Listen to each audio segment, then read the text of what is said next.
안녕하십니까. 이표규 교수입니다. 저는 오늘 제 논문인 나토 확대와 관련된 행위자들 사이에서 상관관계 분석이란 논문으로 여러분들에게 소개해 드리도록 하겠습니다.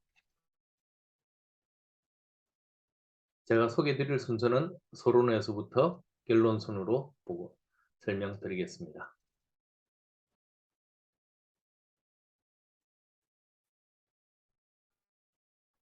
2022년 2월, 올 2월이죠. 러시아의 우크라이나 침공 원인에 대해서 혹자들은 이제 나토 기구 확대가 영향을 미쳤다. 이것이 전쟁의 원인이다. 이런 얘기를 많이 합니다.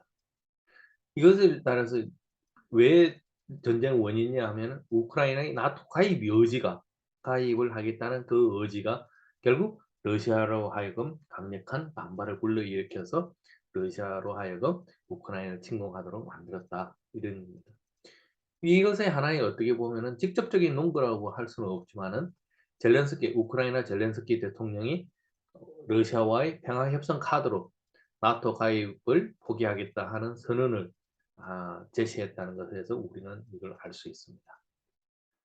이와는 또 유사하게 우리가 한번 생각해 볼 게 미국이 추구하는 규칙 위반 자유주의 국제 질서하고 러시아가 피트 대제로부터 시작되는 팽창주의 정책의 일환으로 자국의 영향권 수성을 위한 전통적인 국제 정치 간의 대립을 둘 수 있습니다.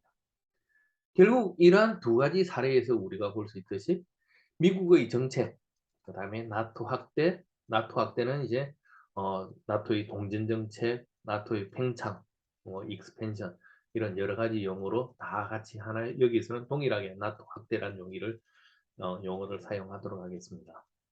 우크라이나의 나토 가입 의지, 그 다음에 러시아의 대응, 이 네 가지 요인이 유럽, 서유럽, 동유럽, 러시아, 이 미국, 이 관계된 하나의 국제 체제 내에서 그 구조 속에서 이 변수들이 복합적인 어떤 상호 관계를 형성하고 있는 것입니다.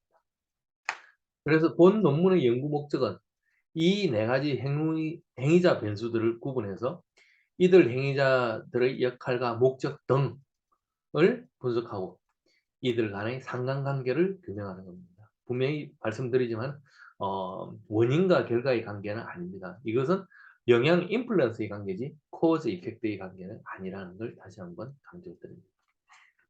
그래서 이거를 이제 제가 접근하는 방법은 쭉 팩타에서부터 결론을 도출하는 하나의 기납적 접근을 하고 사실을 그 각각의 변수별로 나타나는 팩트들을 평가하고 분석하는 질적 연구 방법을 제하도록 했습니다. 여러분들 잘 아시다시피 나토는 제2차 세계대전이 끝나고 소련이 등장하면서 미소 간 냉전체제의 하나의 산물로서 소련의 팽창 정책에 대항하기 위해서 혹은 팽창 정책에 대항하기 위해서 49년 4월 4일 미국, 캐나다, 프랑스 등 12개국 외무장관이 워싱턴에서 모여서 워싱턴 조약을 서명하면서 나토가 출범하게 됩니다. 이게 이제 그해 10월 각국 의회에서 조약을批准함으로써 나토가 출범하게 됩니다.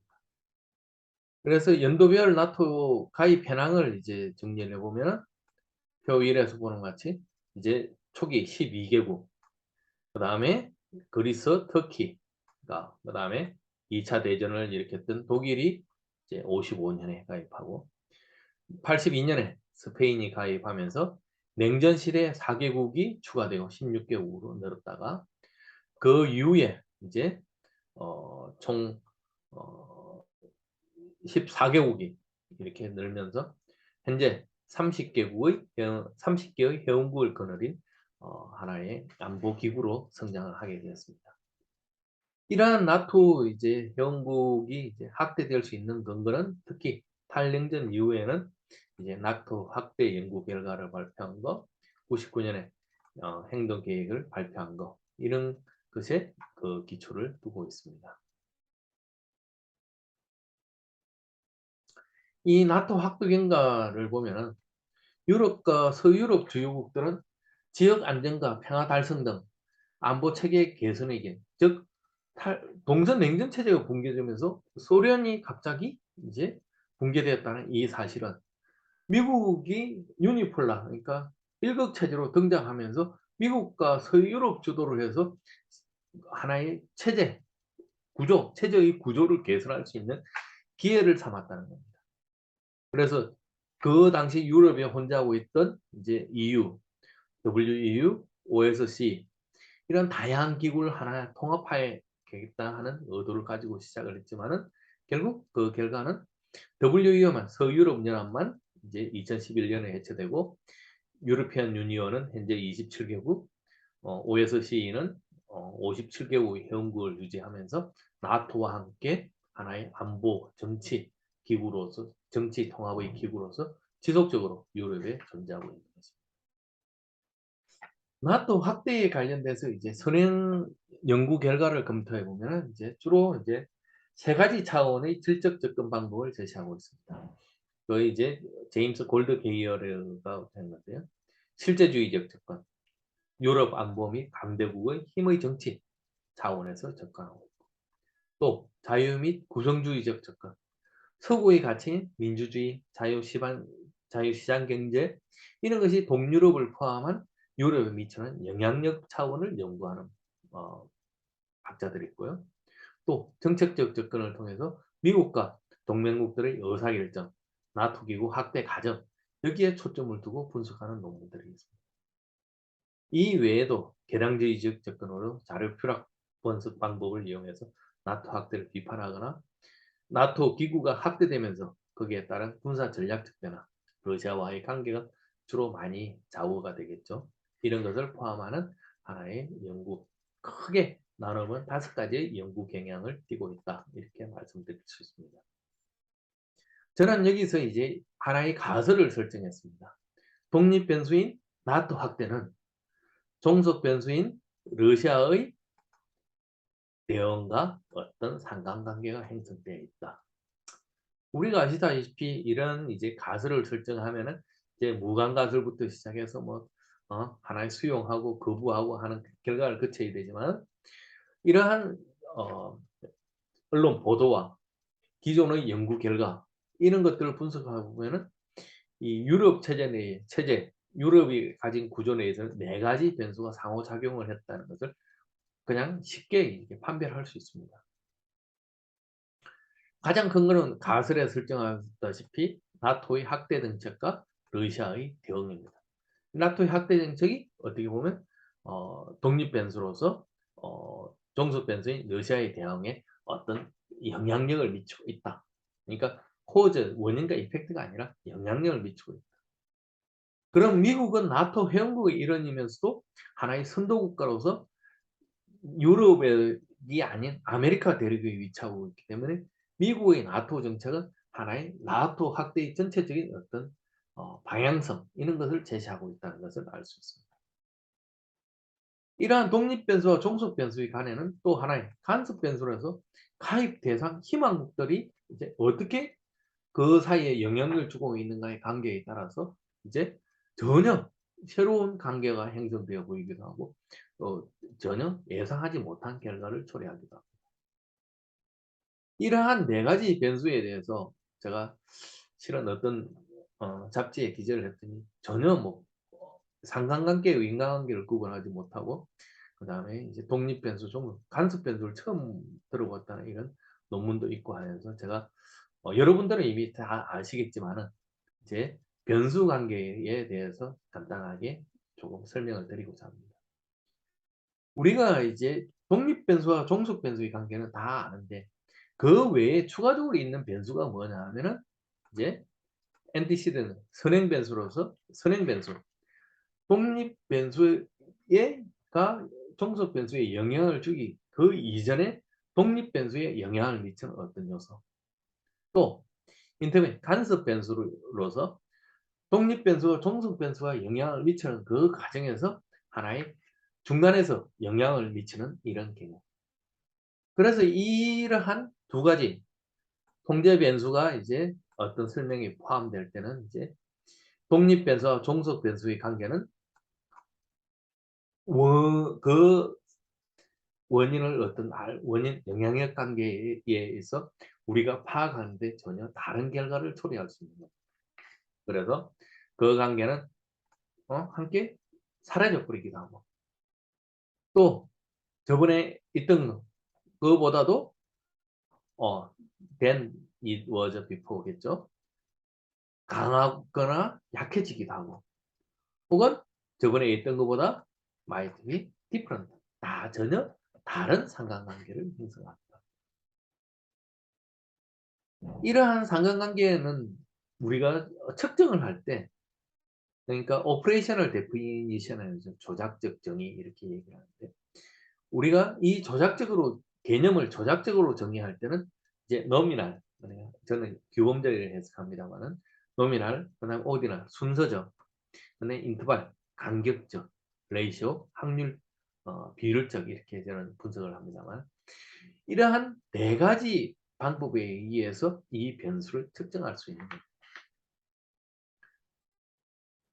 그것이 이제 우리가 사회과학의 방법론을 가장 기본적으로 얘기를 하는데, 이건 학부에서만 저도 배우고 석사 박사에는 배우지 않다 보니까 이것이 이제 요즘에는 굉장히 좀 등한시되는 경우가 있는데, 특히 이 노미널 규범적, 특히 방향성이 없는 것, 이 변수가 이 변수 영향이 크다 적다, 어떤 그 변수 내에 측정할 수 있는 변수가 없는 것, 그러한 변수의 관계는 이제 하나의 규범적 측정이라는 것은 그들 사이에 어떤 방향성이 나타나지 않기 때문에 관측을 하나의 카테고리로 구분하는 이러한 말입니다. 그러니까 노미널 규범적 변수에서는 카테고리의 순서가 없고, 노미널 메저먼트는 하나의 카테고리의 측면에서 생각하게 되고, 그래서 이러한 것은 변수가 더 이상 더 이하의 관측의 어떤 측면에서 생각하지 않게 되는 것, 이러한 것을 그것의 하나의 예로서 우리는 젠다를 들 수가 있고요.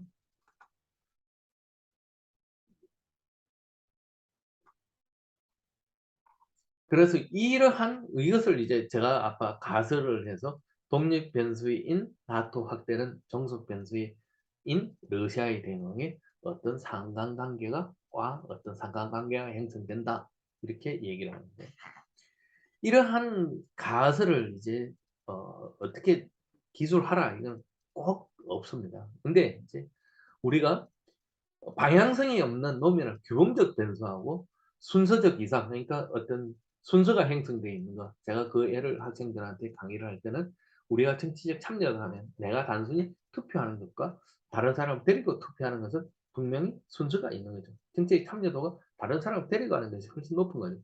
이러한 순서가 있는 측정과는 차이가 있는 거죠.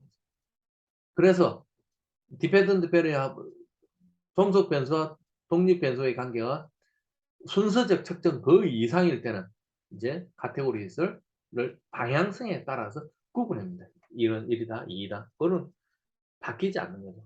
그렇지만은 이 보호서 별의 규범적일 경우에는 노문의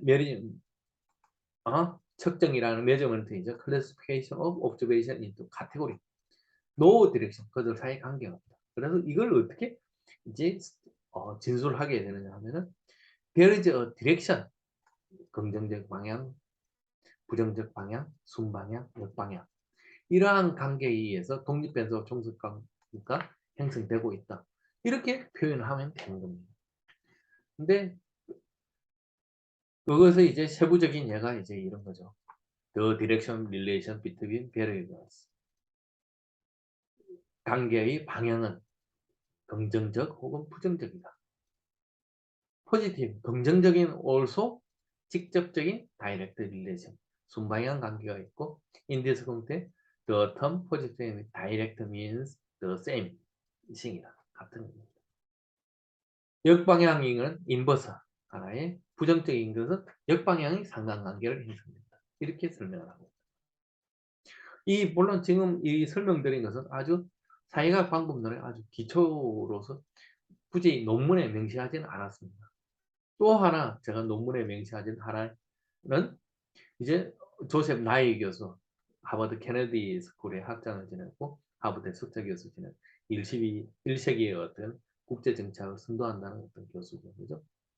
그분이 이제 국제 분쟁은 Understanding International Conflict, 국제 분쟁의 하나의 이해라는 책을 썼는데 거기서 이제 어, 나이 교수는 왈트의 체제 이론을 이용해서 세계 제2차 대전을 개인과 체제, 국내적 요인으로 나누어 분석하고 있습니다.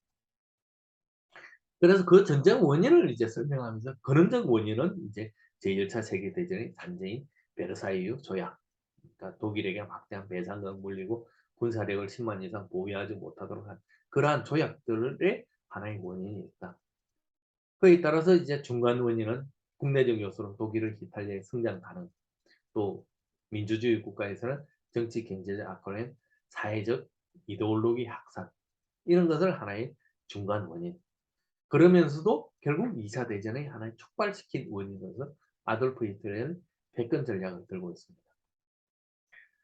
이것 역시 이제 제 논문에 명시하지 않았지만은 제가 이 네 개의 변수가 종합적으로 작동하는 어떤 체제의 구조, 그러니까 서유럽, 동유럽, 러시아 이 관계의 유럽의 어떤 이 구조를 네 개의 변수로 설명하는 과정에서 러시아가 군사적 행동을 대응을 하면서 그 군사적 행동에 대한 어떤 것을 정당화시키는 과정에서 나는 이것 때문에 전쟁을 일으켰다. 러시아는 이렇게 얘기했다.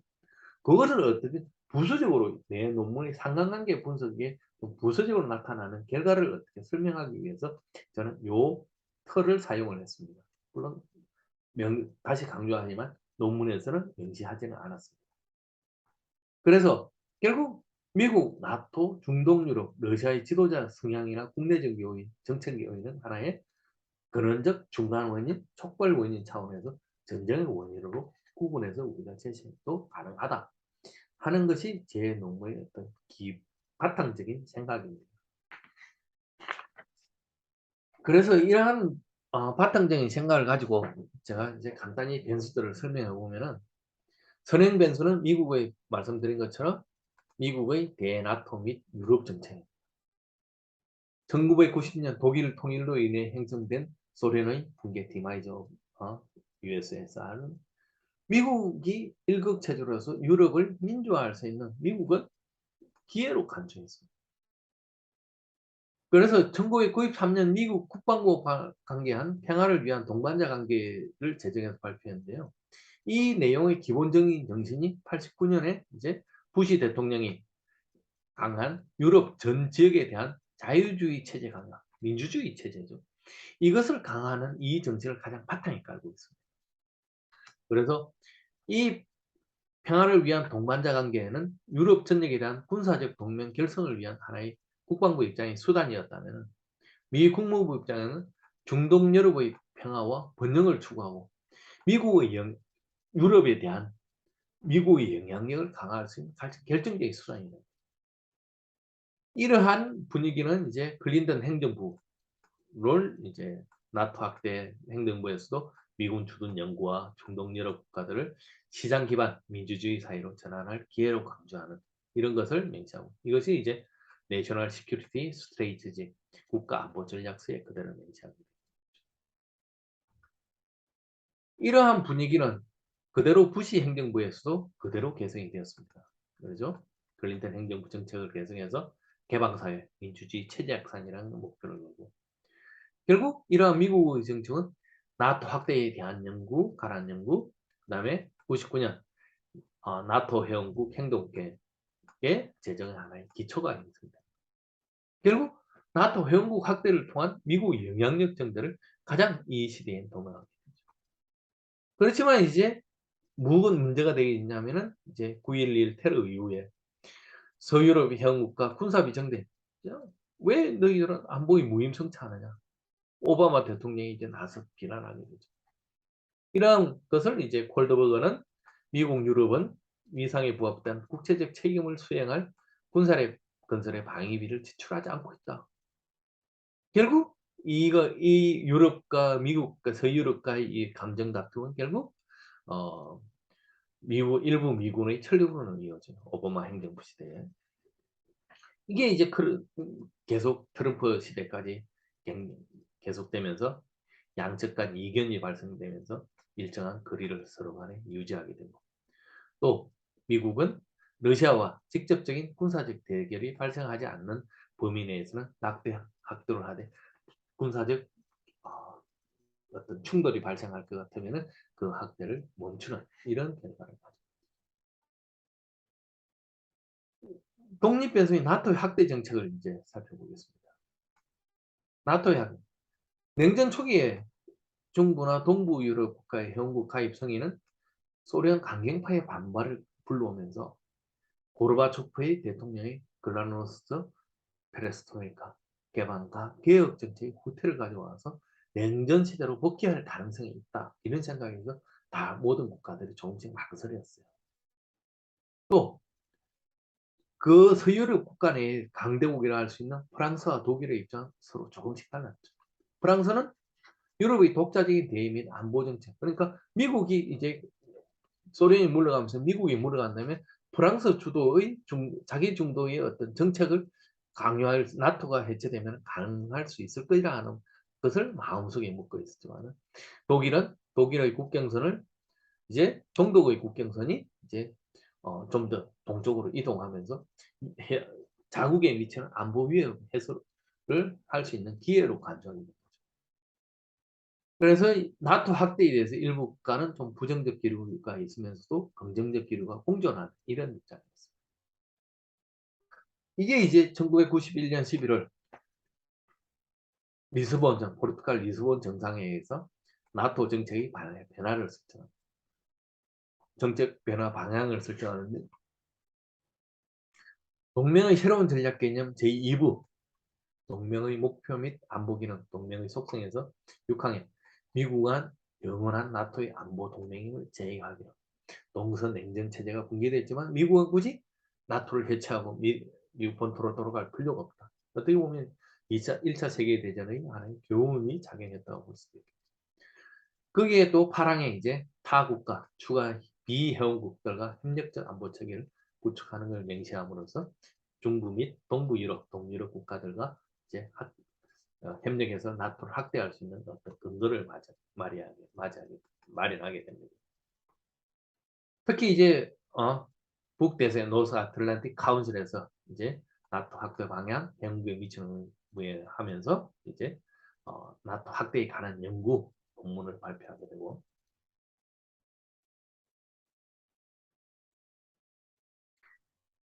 이제 발표하게 되면서 나토 가입 조건은, 이것은 뭐 굳이 어떤 꼭 명시되지 않았지만 나토 회원국이 이제 공통적으로 이제 회원국을 받아들이는 전통적인 수립한 거죠. 공동 방위 원칙 혹은 탐문시킬 개념에 의해서 전쟁 위험이 없는 국가, 또 기존 회원국 전체의 동의, 나토도 만장일치제로 택하고 있죠. 미국에 제안한 평화를 위한 동반자관계에 가입해야 됩니다. 또 행동계 마스터 플랜 프로그램 작성, 경제, 방위, 자원, 법률적 차원에 대한 나토 회원국 행동 계획을 프로그램을 작성해 제출해야 된다 하는 기본적인 가입 조건이 설정됩니다. 그래서 가입의 앞에 표 1에서 보는 것처럼 천재 조건을 충족한 헝가리, 폴란드, 체코 등 3개국이 99년에, 루마니아, 발트 3국 등 7개국은 2004년에 가입이 승인됩니다. 이러한 나토 확대의 어떤 성과는 러시아의 비군사적 대응, 2004년까지는 군사적으로 직접적으로 대응하지 않았죠. 결국 미국이 요구하는 방위비전 대응, 미국은 2004년 이 당시만 해도 2001 아프간 전쟁, 2003 이라크 전쟁, 굉장히 어떤 중동 지역에 대해서 전비가 많이 소요되고 있는 직장이죠. 그러나 서유럽 국가들은 자기들이 참전한 전쟁이 아니기 때문에 방위비를 정대할 필요성이나 집단 방위, 소련과의 위협이, 동유럽과의 위협이 해소된 마당에 굳이 방위비를 정대할 필요가 없게 됨으로써 결국 뭡니까? 미국과 점차 소원해지는 결과를 초래하게 됩니다. 결국 30여 개국 회원국으로 구성된 국대안보제적으로 나토 연구가 재탄생하게 됐고, 나토의 이 핵심과 임무는 서유럽의 해원국 대상 집단 방어에서 지금 나토를 넘어서 전구적인 안보 문제에 관련된 집단 안보로 영역이 확장되는 결과를 가져왔습니다. 그래서 이제 이렇게 안보 문제가 이렇게 나토의 영향력이 확대되면서 그 활동 범위 혹은 역할의 범위가 정대되니까 이제 회원국 간 이견이 발생하게 됩니다. 신규 회원 희망국들은 서유럽 국가에 대한 민주주의 제도화를 인정하지만 발트 3국이라든지 러시아에 인접한 이런 국가들은 나토가 정부적인 문제에 관심을 가질 것이 아니라 우리가 무슨 러시아의 군사적 침공으로부터 내 안보부터 보호해달라 하는 것을 이제 하면서 기존 회원국, 서유럽 회원국들과 러시아 인접 회원국들 사이에는 불협화음이 증대해요. 그 와중에 2008년에 이제 러시아가 조지아를 침공하게 되면서 이제 나토도 2004년까지 루마니아, 발트 3국이 이렇게 확대될 때는 기고만장했지만 실제 군사적 행동이 일어나네? 그러니까 이제 나토 확대에 대해 좀 더 신중한 절차를 취합니다. 그래서 나토는 전략게임 34항의 양자간 관계를 진정한 동반자, 전략적 동반자 관계 형성을 원한다 하고 맹세해서 러시아하고 외교 우호적인 분위기를 형성하기 위한 외교적 노력을 시작하게 됩니다.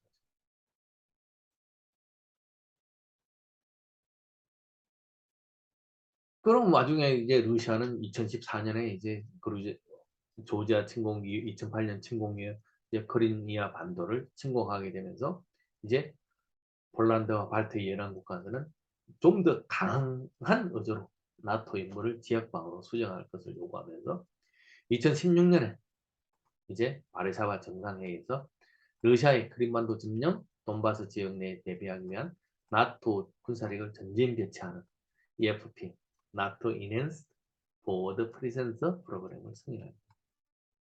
이에 따라서 캐나다, 독일, 영국, 미국 주도 연합군들이 이제 다국적 순환 배치가 매년 정기훈련을 시행합니다. 특히 2020년 올해 2월 러시아 우크라이나 침공에서는 아이런 스피어 훈련 등 다양한 군사훈련을 지속적으로 실시하고 있습니다. 이러한 독립변수의 조치에 대해서 이제 독립변수, 종속변수를 먼저 알아보기 전에 그 중간에 일어나고 있는 간섭변수, 가입 희망 및 대상 및 희망국들이 반응을 하고 있습니다. 초기에 이 중부 및 동부 유럽가들은 나토 확대를 부정적으로 인식했습니다. 기존에 있던 나토와 바르샤바 조약기구는 해체됐지만 나토는 그대로 유지되는 것이 아니라 이러한 모든 것이 같이 해체되면서 좀 더 동유럽과 서유럽의 안보의 어떤 관심을 함께 할 수 있는 유럽 공동체 구성에 좀 더 대부분의 국가들이 또 관심을 가지고 있습니다. 물론 서유럽 국가들은 아니지만 이러한 것에 따라서 이제 어, 어, 평화를 위한 동반자 관계나 MOP 행동 계획에 참고하고 있는 국가들은 이제 94년부터 시작해서 쭉 이렇게 나타나고 있습니다.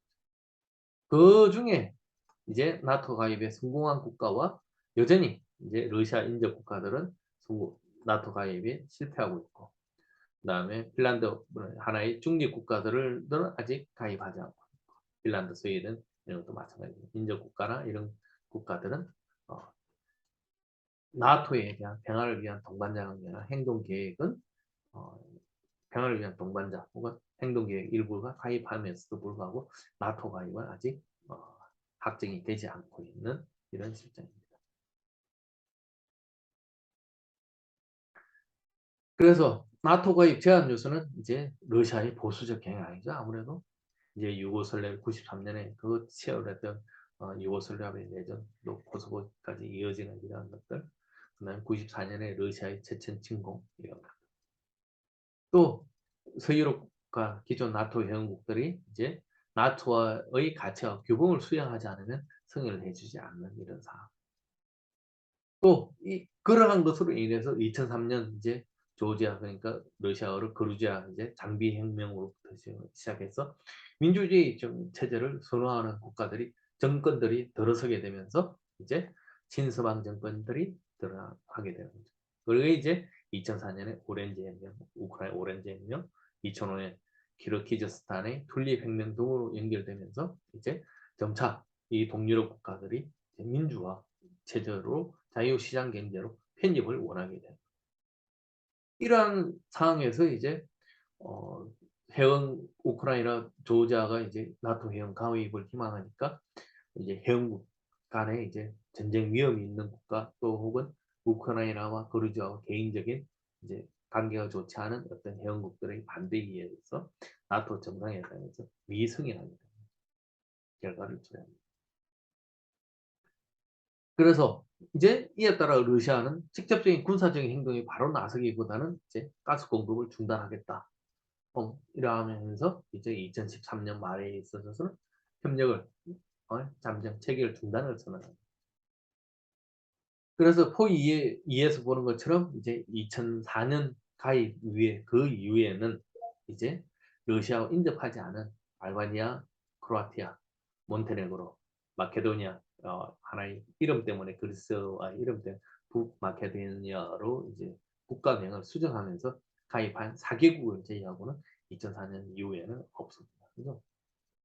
그러나 이제 이번에 이제 러시아가 2월에 우크라이나를 침공한 이후에는 핀란드, 스웨덴 등이 오히려 오스트리아의 우크라이나 침공을 계기로 나토 가입을 희망하면서 러시아의 그에 대한 대응은 점차 격해지고 격화되는 이런 양상을 나타냅니다.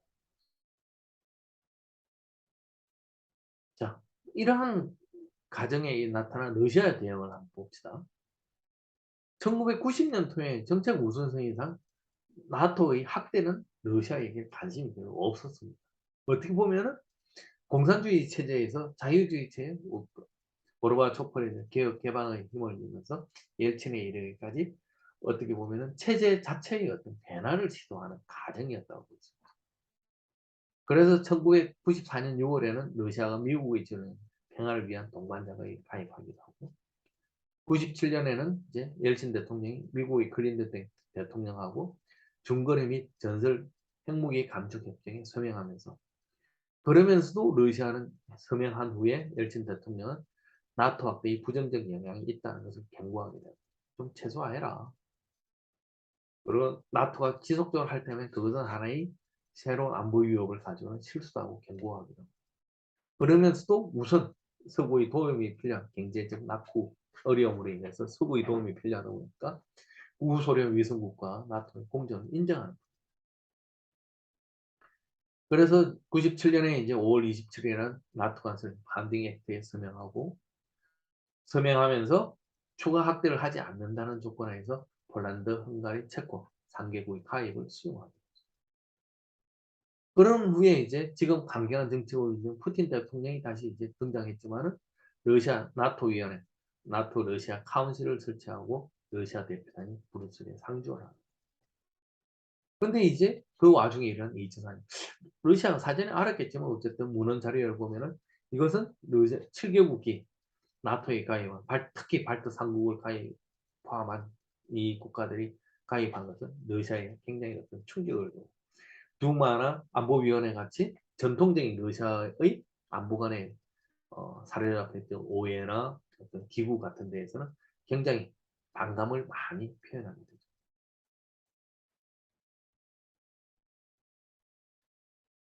그 결과 이제 2008년 그러한 분위기가 이제 종속되면서 2008년 1월에 이제 러시아의 신연방 애교 정책이 발표되면서 러시아는 점차 나토 확대로 인해서 러시아 쪽으로 가까워지는 국경선을 심각한 안보 위협으로 간주한다고 발표하고 대결은 회피하고 국가 안보 수익 이익을 수호할 수호의 중요성을 강조합니다. 그러면서 러시아 독자적 혹은 동맹국들과 나토 확대에 대해서 집단 행동 준비의 필요성을 강조합니다. 결국 이제 메르데프 대통령이 이제 푸틴이 잠시 물러가고 메르데프 대통령이 등장하면서 결국 8월에 조지아를 침공해서 결국 조지아가 이제 조지아 이제 나토 가입을 추진하니까 러시아에 대한 심각한 안보 위협이라고 경고하고 결국 그걸 하면서도 이미 거절되었지만 러시아는 조지아 남오세티아주 친러 분리주의자들이 발생한 그 내전에 자기들이 파병한 평화유지군 중 병사가 사망했다는 이것을 빌미로 조지아를 침공해서 조지아 영토의 20%가량을 러시아 세력군으로 변경시키는 결과를 얻게 됩니다. 이러한 것에 대해서 서방 측이 나토 회원국이 아니니까 강력하게 반발을 어떻게 하지를 못했죠. 그때까지만 해도 러시아의 정책이 어떻게 마치 2차 세계대전에 영국이 독일에 대한 유화 정책처럼 미처 이제 거기에 대한 강경하게 대응을 하지 못하다 보니까 결국 최근에 이제 다리가 폭파돼서 한그 크림반도와 관련된 결국 2014년에 러시아는 무장병력을 크림반도에 투입해서 시설을 점령하고 러시아 합병 찬반 투표를 진행해서 90% 이상 찬성하면서 푸틴 대통령이 크림반도를 러시아 합병, 연방 합병 안에 서명하면서 합병시켜버렸죠. 그러한 과정에서 이제 최근에 일한 우크라이나 침공 역시 이제 우크라이나 나토 가입은 러시아의 미래 역사 행위인 위협 행위다 하고 강력하게 반발하고 있던 와중에 이제 러시아는 침공의 명분을 삼기 위해서 이제 돈바스 지역 내 도네츠크, 루간스키 인민공화국을 이제 러시아에서 독립을 승인하고 그 국가들이 정상적인 국가로 어, 성장할 수 있도록 지원한다는 명분 하에서 이제 러시아군을 우크라이나로 파병하게 돼서 침공을 하게 됩니다. 이와 같은 이제 최종 모습이나 변수별 조합을 평가해보면 최종 모습 독일 통일은 유럽 통합을 조약과 평화를 위한 동반자 협정을 체결하고 나토 확대 등의 다자 협력과 평화 협력을 촉진한 하나의 계기입니다.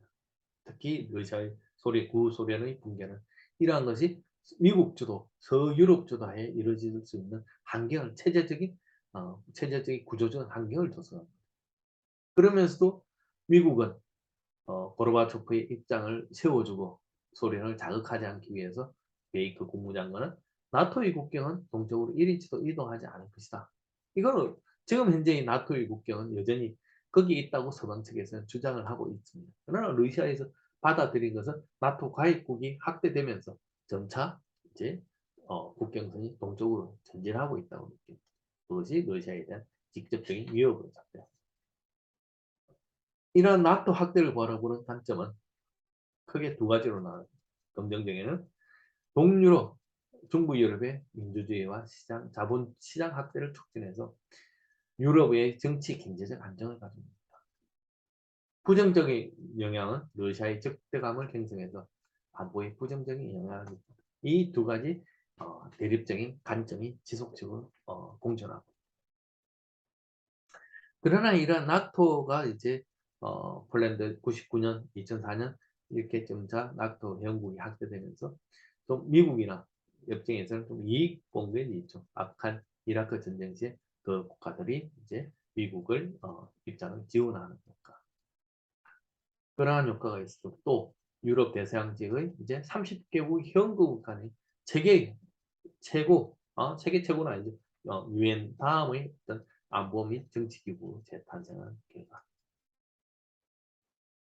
또 최근에 우크라이나 보듯이 우크라이나 침공 이후에 핀란드, 스웨덴을 보듯이 나토 가입 희망군 점차 증가하는 이런 양상을 보이고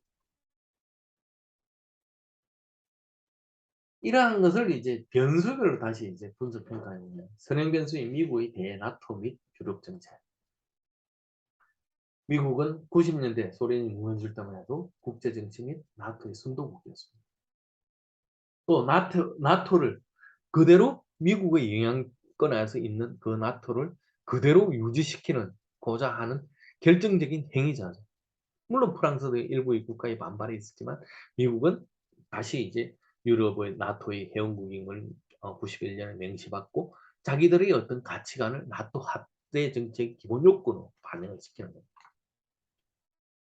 그래서 이것이 하나에서 웨모피 참여 이전에 행동 계획 참여 이전에 이미 완성하기 요구하는 것이 이제 나토 가입의 선제 조건이잖아요.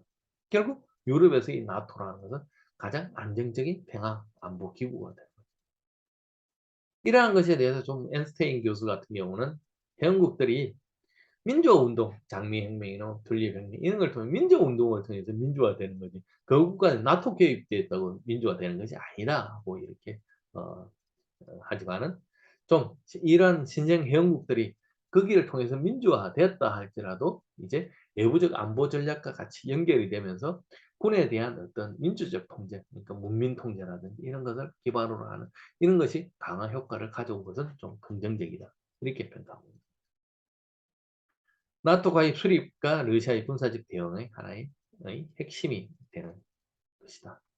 미국이 러시아의 군사적 대응하지 않으면 소유국 국가로서는 상당히 러시아의 이제 가스나 이런 거에 대해서 굉장히 취약할 수밖에. 러시아의 군사력 직접적으로 대응할 수 있는 능력도 안 되고. 그렇지만 미국은 결정적인 위기의 순간에는 군사력을 파병하기보다는 러시아와의 직접적인 군사적 충돌 회피의 모습을 보이면서 이것이 미국의 대나토 정책, 유럽 정책을 선행 변수로서의 성향을 가지고 있으면서 미국 자체가 나토 회원국이다 보니까 독립 변수의 성향도 배포하는 이런 결과를 보이고 있습니다. 다음 독립 변수인 나토의 학도 정책을 이렇게 보면 나토의 정책은 미국의 정책에 일부 종속되는 성향을 보이면서도 종속 변수인 러시아의 대응에 굉장히 부정적인 영향을 미치고 있습니다. 초기에는 러시아가 옐친 대통령에 이렇게 반발하지 못했지만 점차 가면서 확대돼 가면서 러시아는 강한 반작용을 일으킵니다. 결국 나토 러시아 즉 독립 변수와 종속 변수의 관계는 국제 체제상 구조적으로 하나 연결되어 있어 유럽의 안보 질서, 당장한 불신 등이 쌓여 형성된 것으로서 종속 변수의 하나의 근원적인 영향을 미쳐 종속 변수의 반응에 가장 근본적인 영향을 미치는 변수다 이렇게 볼 수 있습니다.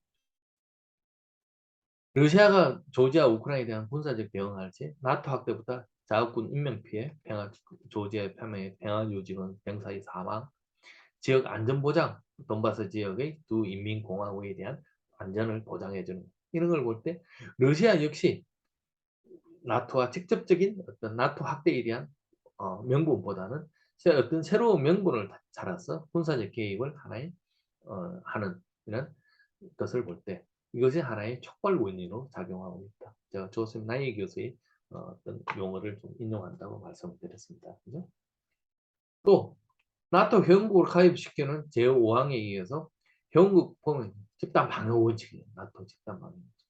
그래서 그 신생 회원국들이 러시아 인정한 신생 회원국들이 이제 요구할 때는 EFP 프로그램을 통해서 보드 프리센스, 인핸스드 보드 프리센스 프로그램을 통해서 이제 군사력을 전방으로 전진 배치해서 그 국가의 안보를 보장해주는 액션을 취하는 이런 모습을 또 보여주고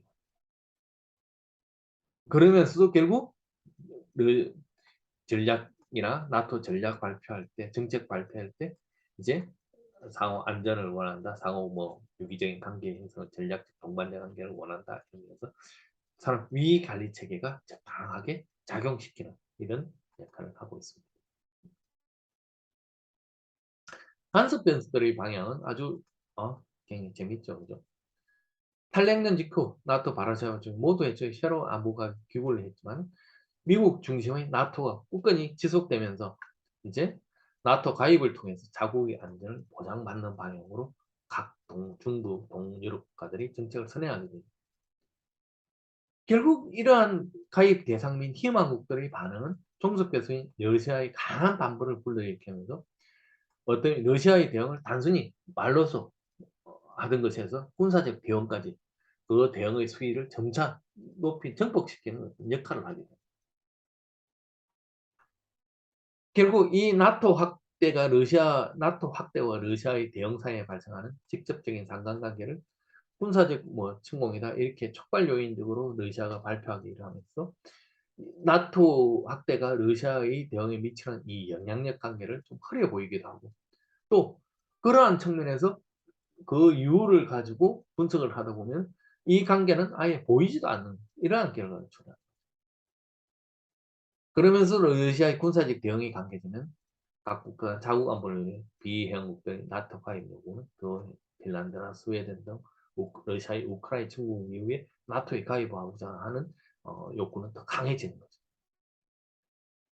그래서 러시아의 대응을 이제 독립 변수로 러시아가 군사적 개입, 가입되는 희망국들의 반응을 종속 변수로 이렇게 분석하면 어떤 그 근원적인 관계를 이해를 하지 못하다 보니까 하나의 거짓과 스프리어스 릴레이션십 관계를 형성하는 것을 우리가 볼 수 있는 거죠. 그러한 논문들도 제가 알기로 직접 언급하기는 그렇지만 상당수 많은 논문이 차지하고 있습니다. 종속 변수인 러시아의 대응을 보면은 아무래도 탈냉전부터 그러니까 대외 애교 정책이 발표하기 이전, 그러니까 특히 2004년 이후 2008년 이 관계는 나토에 대립하기보다는 공존 전략을 채택했다. 그래서 97년에 G8 정식 개원이 되기도 하고 러시아 나토 카운슬 위원회를 개설하기도 하고 또 폴란드 3개국 초청에서는 하면서 이제 러시아에도 상호관계 협력 및 안보에 대한 기본법을 제시했지만 러시아가 회원 가입 후에 거부권을 행사할 위험성 이런 것 때문에 러시아는 또 직접적으로 가입을 일부 원한다는 제스처를 적용했지만 나토 측에서 어떻게 보면 거절했다고 러시아는 평가하고 있습니다. 그래서 러시아의 회원 가입은 실제적으로 이루어지지 않았습니다. 2008년 이후에는 이제 나토 회원국이 러시아 국경 인접까지 확대됨으로써 독립 변수인 나토 확대와 러시아에 대한 강한 역방향의 상관관계가 형성됩니다. 그래서 조지아 이제 크림반도 합병, 우크라이나 침공 이런 것들을 하면서 러시아는 피트 대제재 이후에 러시아가 가지고 있던 연방국들에 대한 팽창 정책을 야욕을 일부 드러내면서 이제 독립 변수와 종속 변수와의 관계에 의해서는 강한 역방향의 상한 관계가 이제 군사적 행동으로 나타나는 이러한 양상을 보이고 있습니다.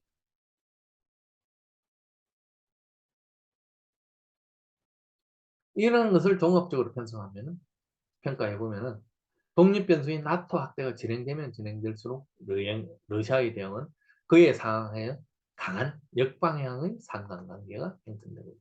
디렉션만 이렇게 놈이라는 규범적 관계는 제가 이론상에 말씀드렸듯이 방향성만 제시해 주면 되는 거죠.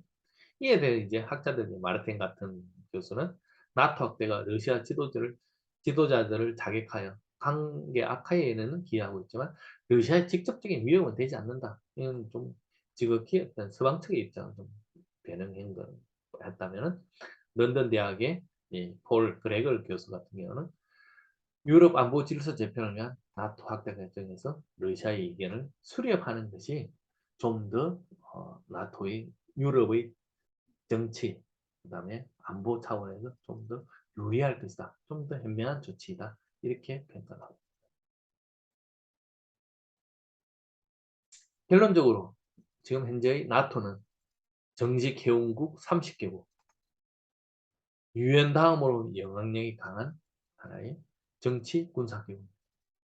나토의 영향력은 유럽에만 머물러 있지 않고 하나의 세계의 집단 안보기구로 발돋움하고 실제주의자의 대표적인 로버트 J. 아트 경우는 미국과 나토 주둔 미군이 없었다면 1차 세계대전 때 세계대전 이후 미국이 유럽에서 철수하고 난 후에 제2차 세계대전이 발발하였듯이 유럽 국가들은 자신들끼리 안보 경쟁에 돌입하였을 것이다. 오히려 미국이 없었더라면 더 유럽의 안보나 이 위험 요인은 더 커졌을 것이다. 이렇게 얘기를 합니다. 신냉전 시대 나토는 세계의 집단 안보 임무 수행의 대안. 유엔 안보리가 제대로 지금 우리의 입장에 서구 측의 입장에서는 제대로 작동하지 못하고 있죠. 왜? 러시아와 중국, 우리가 북한과의 관계에서 형성된 탄도미사일 매일 발사하고 이렇게 하면 중국이 북한에 대한 제재를 채우고 싶다면 러시아와 중국의 반발로 쉽지 않은 거죠. 그런 것처럼 이제 이러한 거의 하나의 유엔 안보리를 대안에 취할 수 있는 어떤 기구이다. 이렇게 서방청이 평가하고 있는 것이 아닌가 하는 것을 한번 생각해 볼 수 있습니다. 지금 현재 영국, 미국, 이제 호주 간에 이제 군사 동맹 기구 오커스가 3자 안보 협의 외교 안보 협의체가 발족해 있죠. 그중에 이제 호주를 제외하면은 어떻게 보면은 어, 미국과 영국은 나토 회원국이죠. 만일 이제 이 오크스가 호주가 가입하게 된다면 나토와 이렇게 같이 묶여서 어떻게 보면은 만장일치제를 취하고 있어서 그렇게 실행될 가능성은 어떻게 약하지만 하나의 아시아 지역에도 그 영향력이 확대된다면 러시아, 중국 견제 기구로 러시아뿐만 아니라 중국까지 견제할 수 있는 기구 확대가 가능한 측면도 일부 그 나타나고 있습니다. 이런 것 때문에 이제 중국이 강력하게 나토 확대나 우리 대통령 초청하고 이런 것에 대해서 굉장히 반발을 하고 있는 거죠. 그렇지만 실제로 이것이 제대로 그 기능을 하기는 실제로 어렵습니다. 그 30개국 회원국 중에 한 개국이라 거부하라 어, 하면 안 되니까요. 결국 만장일치제의 어떤 위험성, 제1차 세계대전의 어, 국제연맹과 비슷한 결과죠. 이러한 나토는 이제 한국과의 관계에서 2006년 글로벌 파트너 국가로 이제 한국이 참여한 후에 군사훈련, 사이버, 안보, 하생방방호 등 여러 분야에 직접 협정하고 있고요. 올해 5월에 나토의 사이버 방위센터에 가입한 6월 달에는 이제 우리 윤 대통령이 나토에 가입해서 대한민국이 국제사회와 역량을 갖춘 국가로서 국제사회의 역량을 갖춘 국가로서 더 큰 국제사회와 함께 역량을 갖춘 국가로서 세계 평화 안보를 위해서 더 큰 역할과 책임을 다할 것이다 이렇게 말씀드립니다. 결국 이 나토는 우리가 지금 먼 유럽에 위한 안보 기구가 아니라 지금 당장 신상각 그러니까 이제 새로이 형성되는 신냉전 시대의 어떤 어, 중국, 러시아 이러한 어, 연결되는 안보의 어떤 위협이 발생한다면 거기에 대처할 수 있는 하나의 새로운 안보 기구입니다. 그래서 우리는 북한과의 어떤 관계 이런 것들을 고려를 해서라도 대한민국의 최고 이익을 가져올 수 있는 어떤 나토의 협력 모델을 구축하기 위해서 이 나토가 우리에 대해서 지속적으로 관심을 가지고 이 관련 주제를 연구해야 될 필요성은 있다. 이것이 저희 결론입니다. 그래서 나토에 대한 연구자들이 많고 또 그것들이 어떤 개체주의, 하나의 단순한 어떤 현상을 가지고 분석을 하다 보니까 이런 전체적인 큰 흐름을 분석한 논문이 없다고 생각해서 비록 위협하지만 제가 이 논문을 발표를 하게 되었습니다. 여러분들 제 논문에 좀 많은 관심을 가져주시고 또 이러한 나토 주제와 관련된 연구를 여러분들도 어, 하셔서 좋은 의견들을 그래서 우리 대한민국이 좀 더 안정된 어, 국가 목표를 달성할 수 있는 자유시장 경제, 경제적 번영, 생존 이러한 국가 목표들 달성해 나갈 수 있었으면 좋겠습니다. 끝까지 시청해 주셔서 감사합니다. 이상 발표를 마치도록 하겠습니다.